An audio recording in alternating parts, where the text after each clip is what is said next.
There's cool, there's cold, and then there's Daniel John Sullivan III. Try to find a picture of Danny that doesn't look straight out of Top Gun. The aviators, the fire suit, and the ice-cold Miller Beer Turbo V8 Cosworth March Indy car. Danny Sullivan was the epitome of 80s racing. In 1985, the 200-mile-per-hour era was in full swing. Ground effects, however, were not a perfected science, so wheel-to-wheel racing was a very risky business. The teams had a choice of 3 different chassis that year: March and Lola based out of the UK, and Dan Gurney's Eagle chassis made in the US. The March was the gold standard of the era, making up 24 of the 33 qualified cars. The engines were another variable, the Cosworth DFX being the choice, along with a spattering of Chevrolets and 2 Buick stock block V6s. The Buicks proved to be the powerhouses of qualifying, with the Buick-powered cars of Pancho Carter and Scott Brayton starting first and second. The typically calculating Bobby Rahal made a daring move from third place to start the race as he chopped down in front of the Buicks. By lap 20, both of the Buicks were out of the race,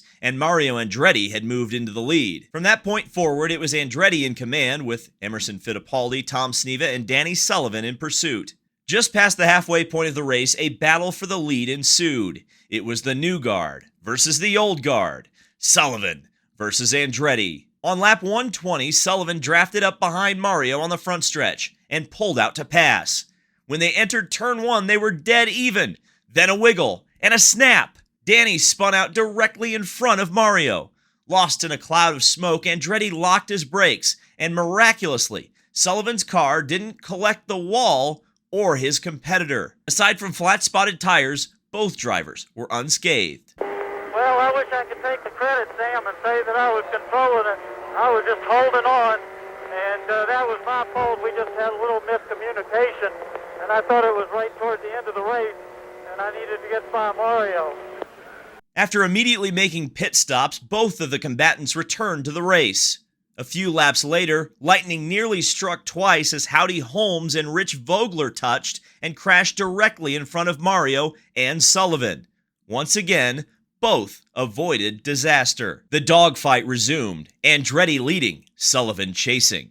Always cool under the collar, Danny wasn't feeling too gun-shy after his first failed pass attempt, and just 20 laps later, on lap 140, he tried the exact same move in the same corner again. This time, the young Charger made it stick. The momentum had shifted, and Sullivan was in command through the checkered flag. His unprecedented victory cemented the spin and win as one of the greatest moments in Indy 500 lore. Sullivan, forever a legend of the Speedway.